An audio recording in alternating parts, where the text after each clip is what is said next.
Ok, bonjour.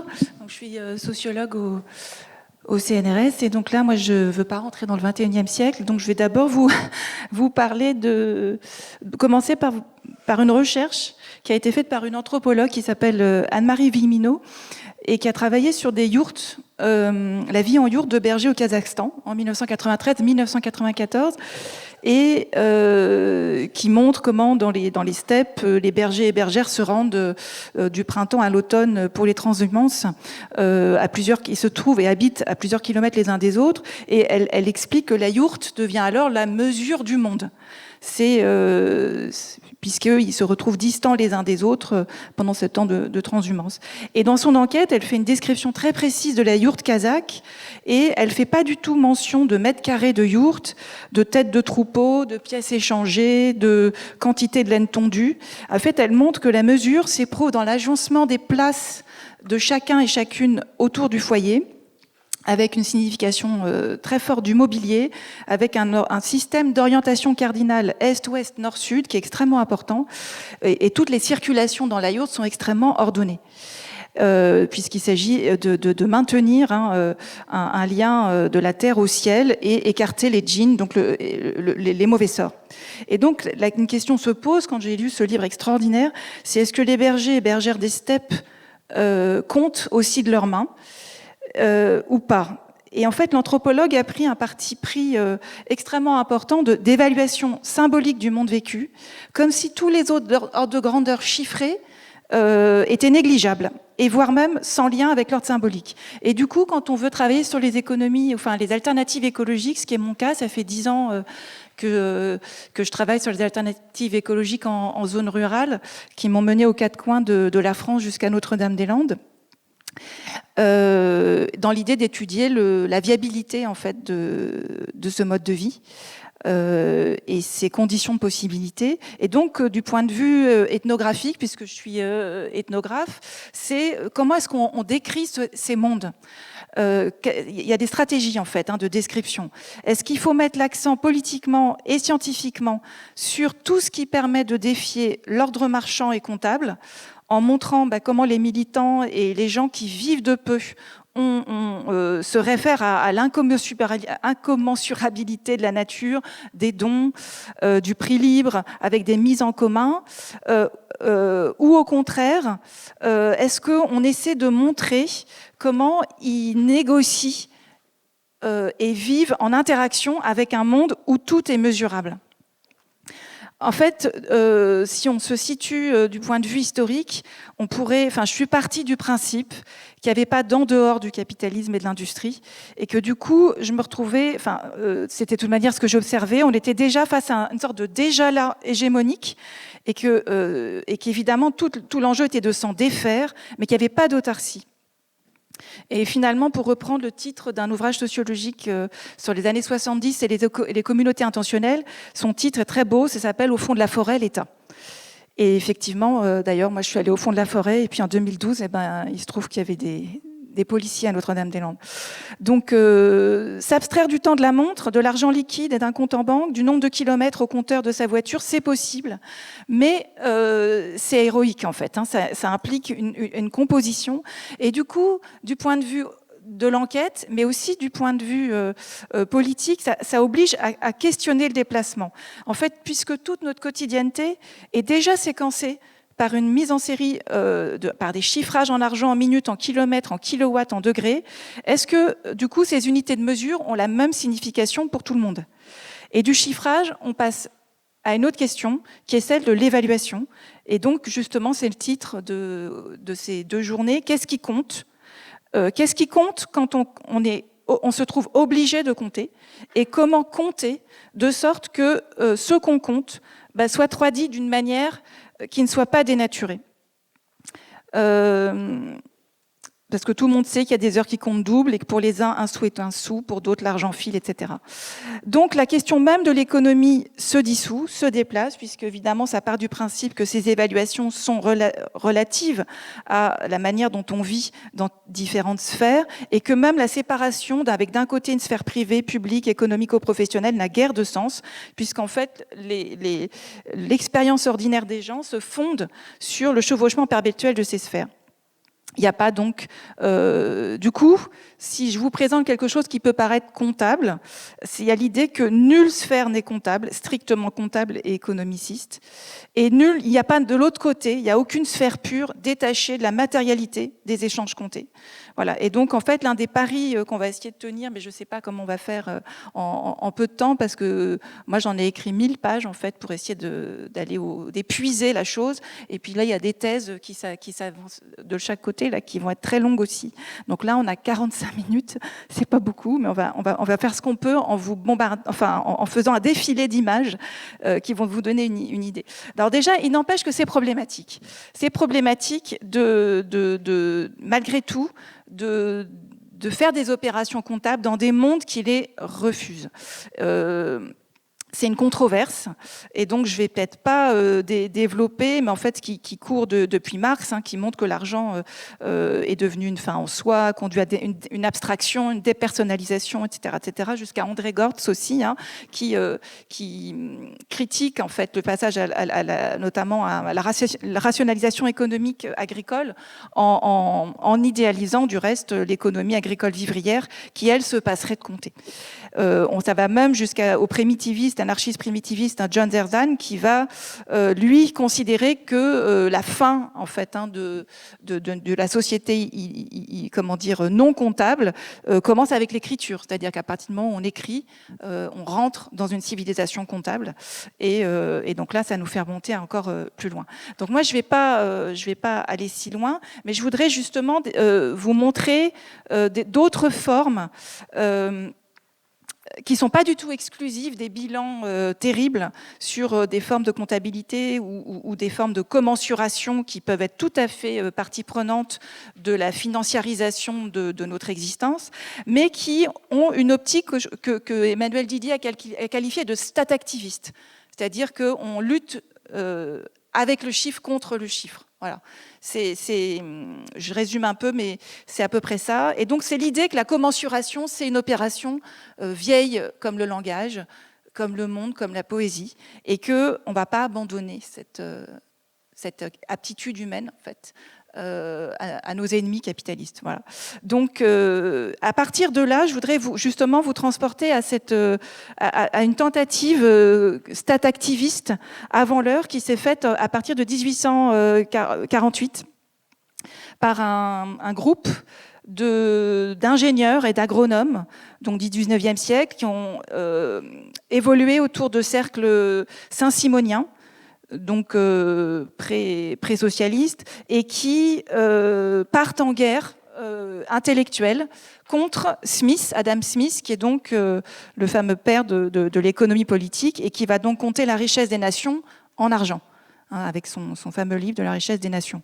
Et donc, en fait, c'est ce groupe qui va se réunir de 1848 à peu près pendant une vingtaine d'années, c'est des scientifiques, donc c'est pas du tout des sociologues, c'est pas des sciences humaines, c'est justement des personnes issues des sciences dures au 19e siècle, et qui vont s'alarmer du fait que l'autosubsistance des sociétés paysannes et des ouvriers, puisqu'en fait, le mot ouvrier au XIXe siècle va recouvrir énormément c'est toute personne qui travaille de ses mains, et donc ça dépasse de loin l'ouvrier en usine, qui en plus à l'époque n'est pas du tout majoritaire, puisque la majorité de la population occidentale est paysanne, donc les ouvriers, c'est aussi pour eux à cette époque-là des paysans, et donc ils vont essayer de s'élever contre ce tour de passe-passe affreux qui a consisté à éliminer des comptes de la nation et des comptes de la richesse, l'économie de subsistance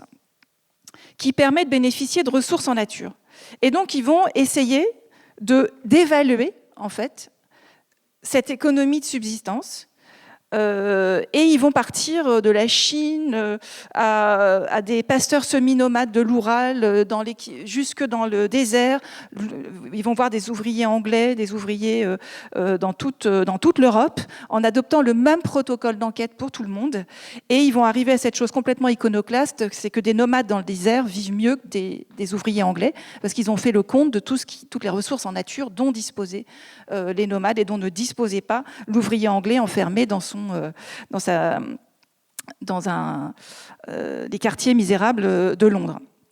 Ce qui évidemment va leur valoir de sacrées querelles au XIXe siècle, puisque c'était évidemment pas du tout le dogme qui était en train de se mettre en place à l'époque. Et donc, ils vont tenter donc d'évaluer le revenu d'une forêt, le revenu de l'autofabrication de cordes, du poulailler domestique, qui est à peu près la norme de tous les ouvriers du 19e siècle. Et donc, je vais juste vous montrer, parce que en fait, c'est le seul témoignage qu'on a sur ces modes de vie-là au 19e siècle avec ce niveau de précision. Donc, ils font des inventaires. Je pense que vous ne voyez rien du tout, mais ça vous donne une idée. C'est-à-dire, partout où ils vont voir des ménages, des familles, enfin d'une maisonnée, et ils prennent l'ensemble des gens qui habitent dans cette maisonnée et ils font, évidemment, ils essaient de comprendre la géologie du sol, ils resituent chaque famille dans un biotope et dans une région avec une économie particulière, puis ensuite ils vont dans la maison et radiographient absolument tout, et ils font des inventaires auxquels ils mettent des évaluations monétaires de prix, sachant qu'à l'époque, on n'est pas totalement en économie monétaire, ce qui fait que les gens se souviennent plutôt bien des prix, parce que c'est pas si fréquent en fait d'acheter des choses. Aujourd'hui, ce serait plus compliqué, tellement on est pris dans une économie monétaire. Et donc, voilà, ils font... Donc là, je vous donne... Vous voyez rien du tout, non? Ou vous voyez quelque chose? En tout cas, ils font des budgets, et ils font ce tour de force de présentation, c'est qu'ils vont présenter des budgets de ménage avec la même précision que les comptes de la nation française.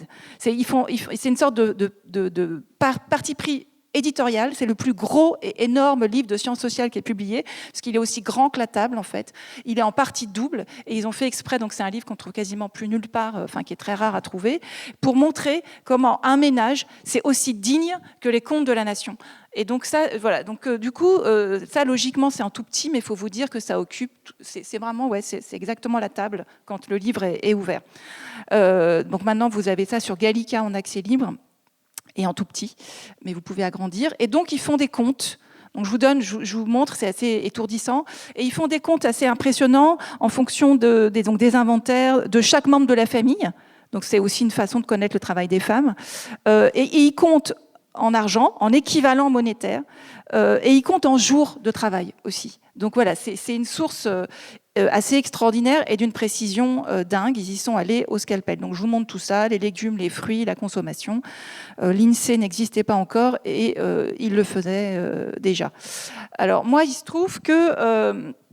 voilà, on est un groupe d'enquête en fait, qui part de l'exemple de ces enquêtes collectives qui ont été faites au XIXe siècle à partir d'Alain Cotreau, qui est un sociologue historien et qui écrit un livre en ce moment sur ces enquêtes qui sont assez méconnues, et qui a décidé de refaire cette enquête auprès d'une famille andalouse, hispano-marocaine, qui vit sous le seuil de la pauvreté. Donc c'est un livre qui est publié, qui s'appelle Une famille andalouse, et qui montre en suivant et en adaptant cette méthode de Leplay, comment ces personnes vivent sous le seuil de la pauvreté et s'en sortent, et ne s'en sortent pas. Du coup, c'est une méthode ethnographique hyper intense et qui part de l'évaluation des acteurs, c'est-à-dire que les relevés comptables qu'on peut avoir, c'est-à-dire que le chiffre n'est jamais détaché de la manière dont les gens considère cette somme d'argent ou ce kilomètre de voiture. Voilà. Et donc l'enjeu, c'est de réhabiliter en fait chaque maisonnée comme une sphère de production, d'autoproduction à part entière, de production évidemment de produits matériels, mais évidemment de relations sociales et de bien-être. Voilà. Et donc cette méthode évidemment permet, voilà, ça met au jour en fait des résistances ordinaires qui se jouent à bas bruit dans les foyers, où les gens font comme ils peuvent en fait pour s'extraire de l'économie marchande, s'y engouffrer aussi. Et donc moi, pour qui étudiais des alternatifs écologiques en zone rurale qui vivent, et puis après j'ai fait une étude de cas sur un couple de boulangers paysans qui vit en yourte. Évidemment, cette méthode était toute désignée parce que ça permet évidemment de réinscrire dans une écologie en fait les manières de vivre. Voilà. Et donc, du coup, je ne vous raconte pas un peu tous les terrains d'enquête, mais ce que je veux dire, c'est que cette méthode d'enquête, ça permet, en fait, comment dire, de ne pas se limiter aux chiffres également. Enfin, je voulais juste vous dire qu'en fait, c'est une enquête collaborative, absolument. C'est-à-dire que c'est pas ça aussi, c'est peut-être quelque chose qui distingue l'ethnographie et cette approche de l'économie, c'est que ça se fait on atteint un tel niveau de détail, un tel niveau de mise à nu de ce qui se passe dans les ménages, que évidemment on rentre en amitié en fait avec les personnes.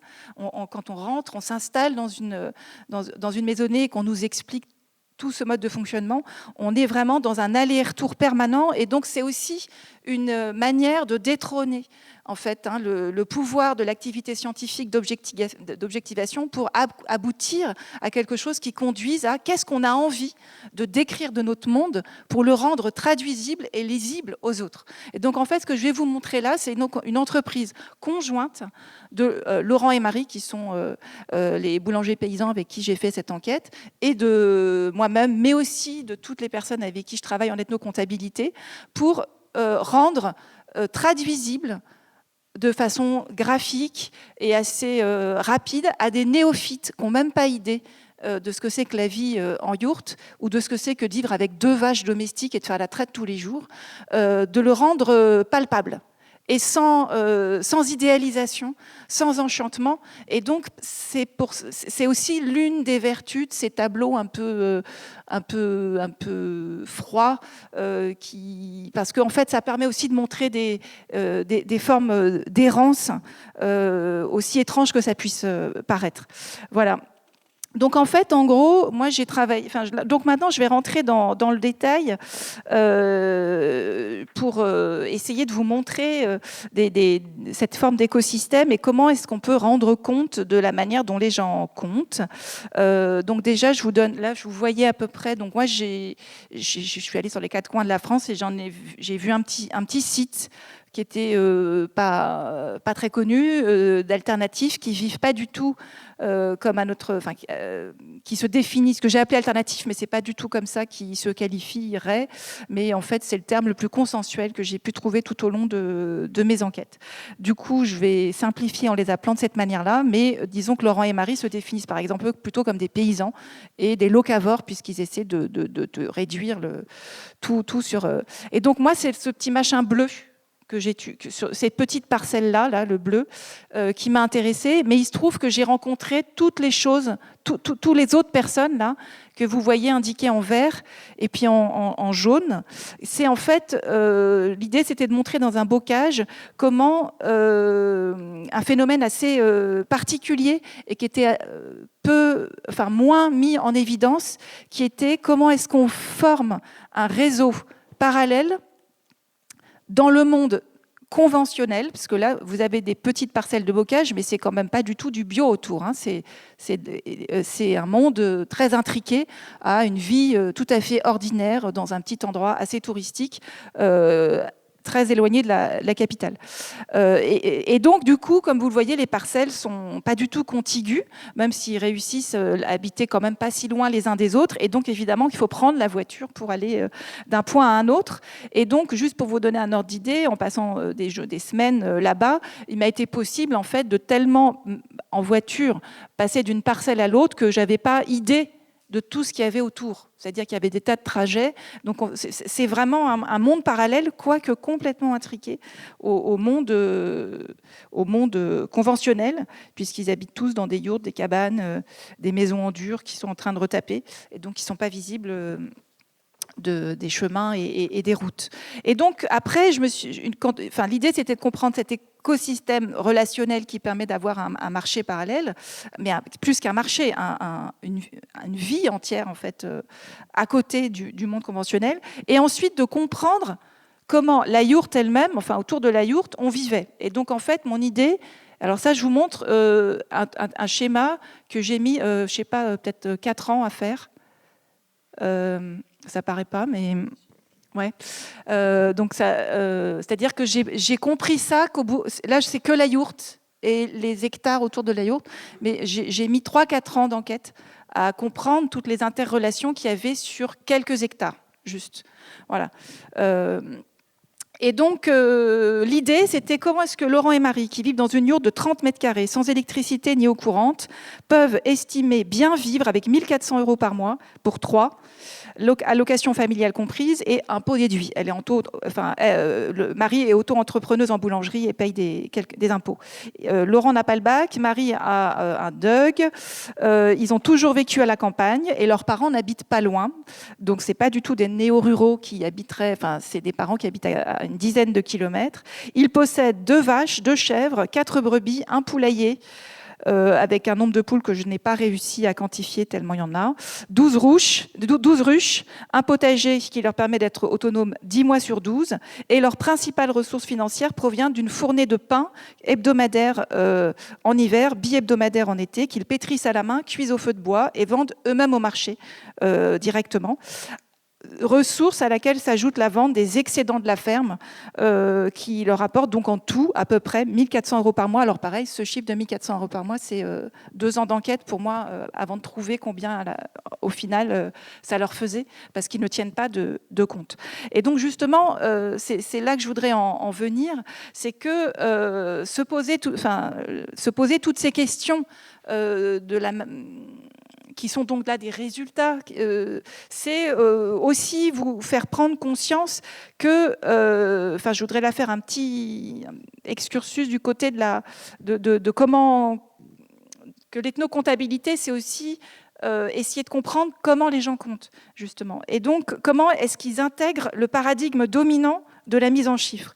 Et donc, Laurent et Marie, par exemple, juste pour vous donner une idée, ils sont soumis à des opérations de comptage forcé. Parce qu'ils veulent devenir agriculteurs en titre, et donc ils ont été obligés de faire des opérations fictives dans des logiciels pour savoir si leur petite exploitation était possible. Finalement, ils n'arriveront jamais à avoir le titre d'agriculteur, mais ils savent, ils sont polyglottes, c'est-à-dire qu'ils peuvent convertir cette chose-là à la suite en opération de comptage forcé pour convenir à des règles bureaucratiques. Mais quand il s'agit de leur économie réelle, ils tiennent des comptes extrêmement peu... alors, je ne sais pas si ça va se voir. Ils ne tiennent pas de compte, en fait.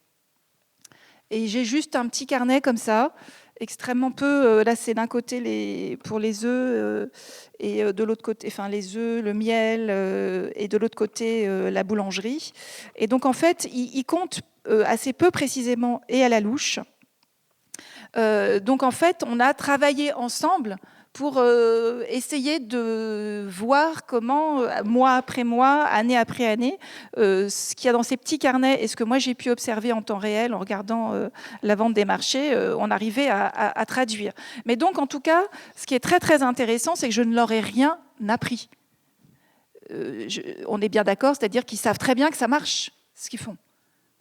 Ils n'ont pas besoin de faire des comptes pour savoir qu'à la fin, l'équilibre est à peu près atteint, voire même ils font des économies en fait, puisqu'ils accèdent ils ont été capables d'acheter progressivement des terres contiguës sans capital foncier de départ, sans héritage foncier non plus.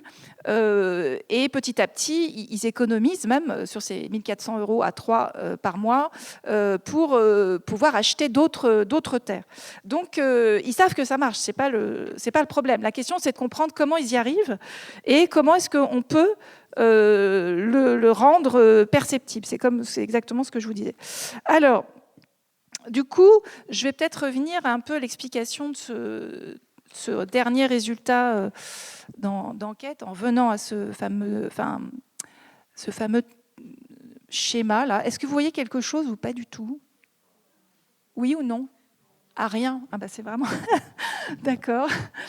Alors du coup, je vais juste vous en parler comme ça de façon un peu abstraite. Mais en gros, ce qui est tout autour, dans les confins du tableau, c'est tout ce qui est, comment dire, tout ce qui est, en fait, c'est les matières initiales. Les matières initiales sur lesquelles ils se fondent, qui sont tantôt achetées, tantôt autoproduites.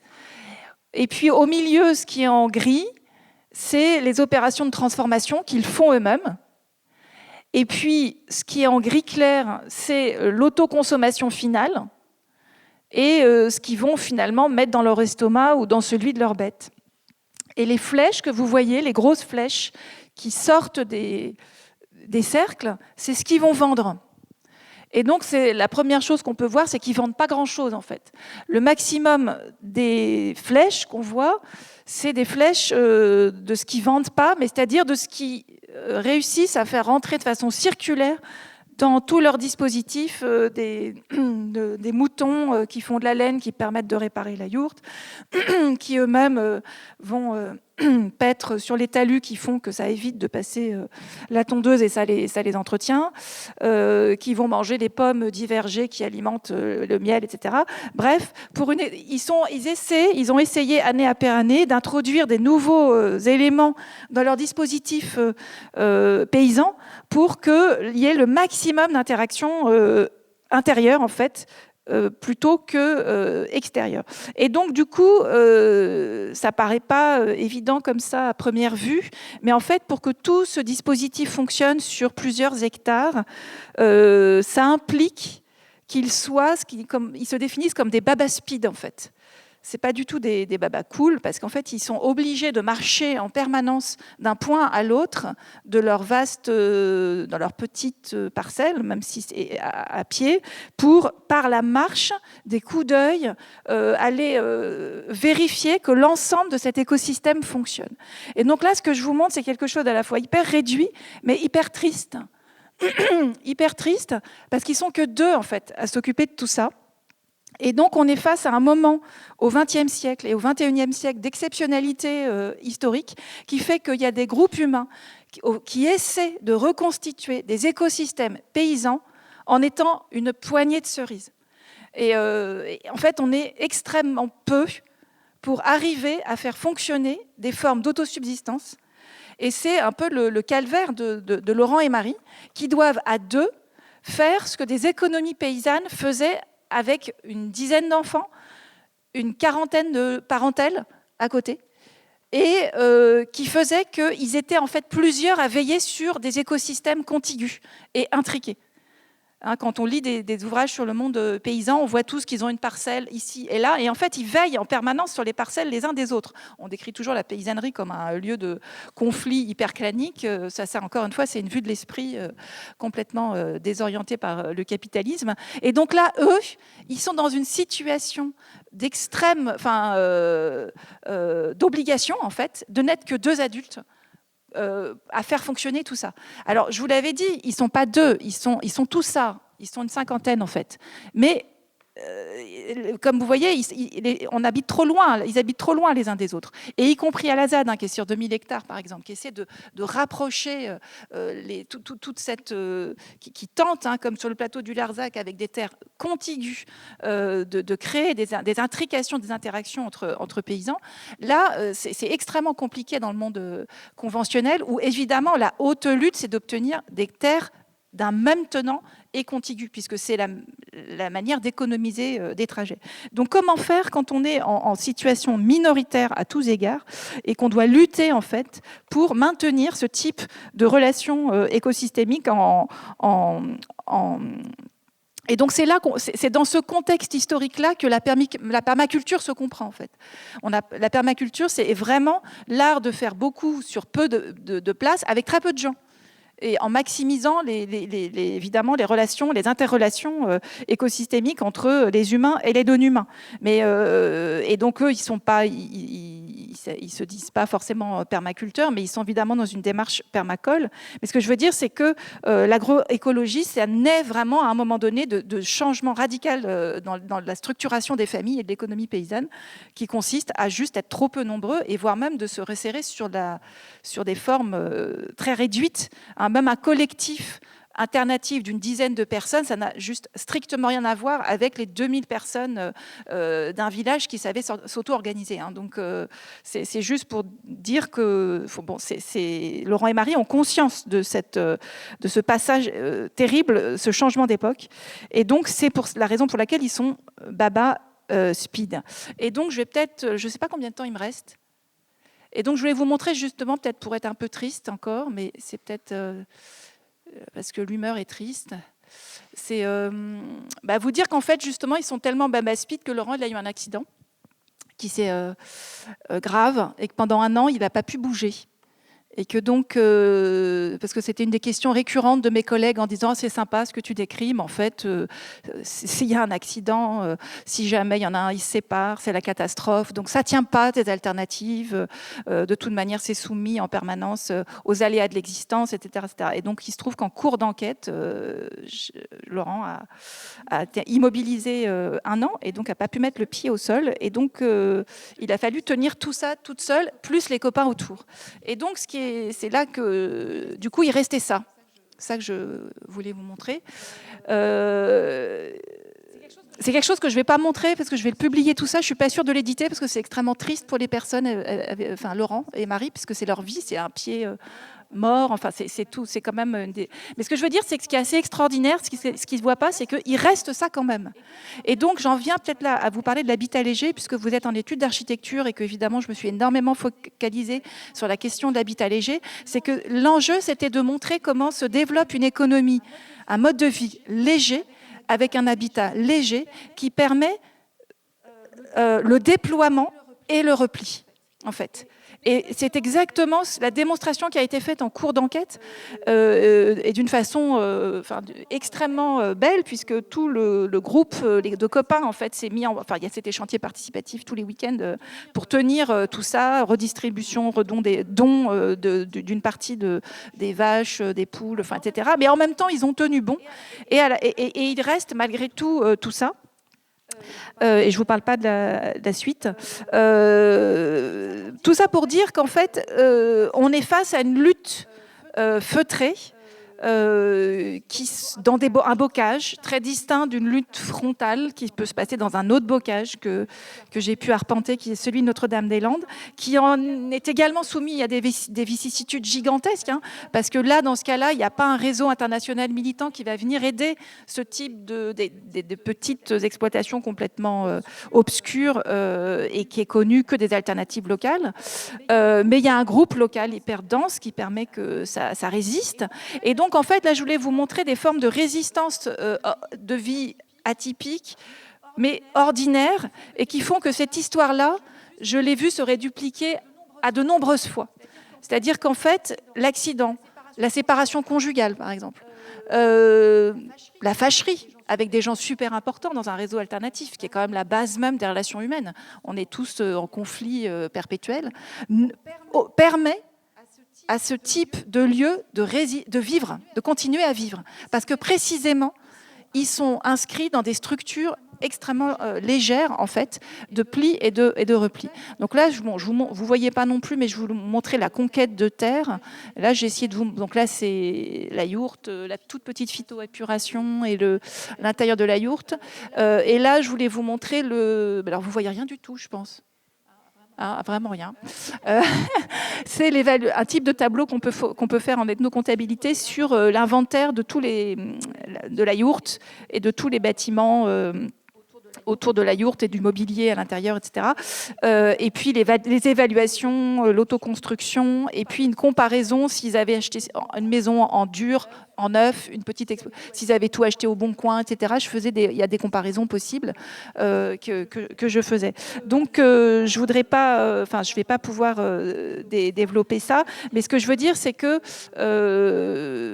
dans tous les cas, ce que traduit cette façon d'habiter le monde, c'est évidemment l'autofabrication, savoir faire soi-même et savoir compter sur une entraide.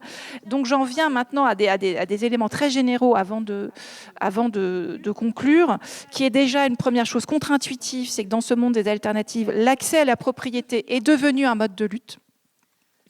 C'est un enjeu extrêmement important pour toutes les personnes que vous aviez comme ça énumérés sur la carte, parce que ça permet évidemment de ne pas se faire exclure. Il y a évidemment, ils sont très en lien avec des squats, des squats urbains, il y a des squats ruraux, évidemment, dans la cartographie que je vous ai montrée, mais l'enjeu est bien d'accéder à des formes de propriété foncière pour précisément avoir cette liberté à travers un bocage qui va être soigné, entretenu pour se soustraire de la vue des voisins et qui donc permet justement de déployer des modes de vie autres. Donc voilà, donc ça c'est un élément assez intéressant. Alors l'autre élément hyper important, c'est que quand ces groupes et ces personnes arrivent à la propriété foncière, ce qui compte, c'est la valeur d'usage de cette propriété foncière, c'est-à-dire que ce n'est pas parce qu'on devient propriétaire que ça devient sa parcelle. Et donc là aussi, tout l'intérêt de ces... Alors je sais pas, non, je reviens à cette chose qui est à peu prévisible, qui s'appelle... Ah bah non, bah je reviens à rien. C'est que en fait, la valeur d'usage est plus importante, et ce qui est le plus assez intéressant, c'est de pister toutes les opérations de mise en commun de terres et d'outils, alors qu'il n'y a pas du tout d'associations comme on peut trouver en ville, où on va formaliser la mise en commun. Et moi, ce qui m'intéressait, c'est comment informellement, mais c'est pas du tout informel, en fait, c'est extrêmement coutumier, des groupes humains s'organisent, comme ils le faisaient d'ailleurs dans les sociétés paysannes d'antan, pour mettre à disposition du matériel et des terres sans contrat, sans système associatif, sans charte, etc. etc. Donc là, il n'y a que l'ethnographie qui peut en rendre compte. Il n'y a pas d'autres moyens que ça. Et évidemment, les anthropologues l'ont maintes fois démontré.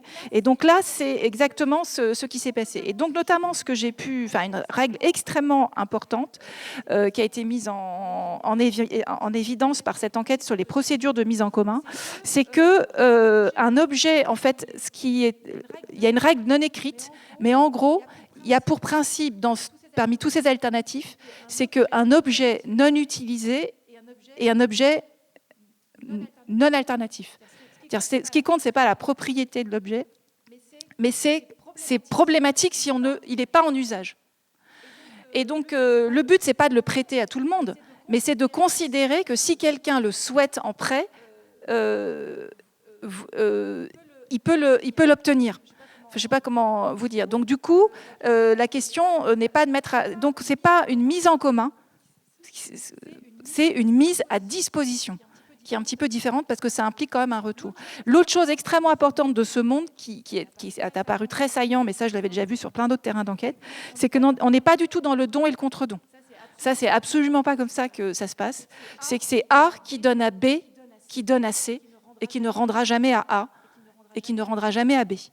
C'est-à-dire qu'on est vraiment dans un système de don, c'est-à-dire que c'est un groupe humain qui sait que ce qui est donné à autrui ne lui sera pas rendu, mais que c'est quelqu'un d'autre qui lui rendra à un moment donné quelque chose. Et donc, c'est des groupes qui s'établissent sur une assez longue durée. C'est un groupe, ça fait une quinzaine d'années qu'ils habitent ensemble les uns après les autres, ils se recomposent, ils voyagent, ils sont très nomades par ailleurs. Mais à un moment donné, il y aura quelqu'un du groupe qui leur donnera quelque chose, du temps, une yourte, etc., etc. Et donc ça aussi, c'est extrêmement important. Ça fait partie des... Voilà, donc je vais m'arrêter là. Je crois que je n'ai pas vraiment à conclure, sinon que l'idée, c'était de vous montrer, comment dire, comment vivre autrement, comment compter ce qui compte. Mais je pense que je vais m'arrêter là, en fait, parce que je n'ai pas de conclusion. Enfin, si, j'en ai une, mais elle est plus nébuleuse. Non, je m'arrête là, en fait. Attendez, excusez-moi, j'ai 3 secondes. Mais je ne veux pas empiéter sur ce que vous allez dire, qui va être super intéressant.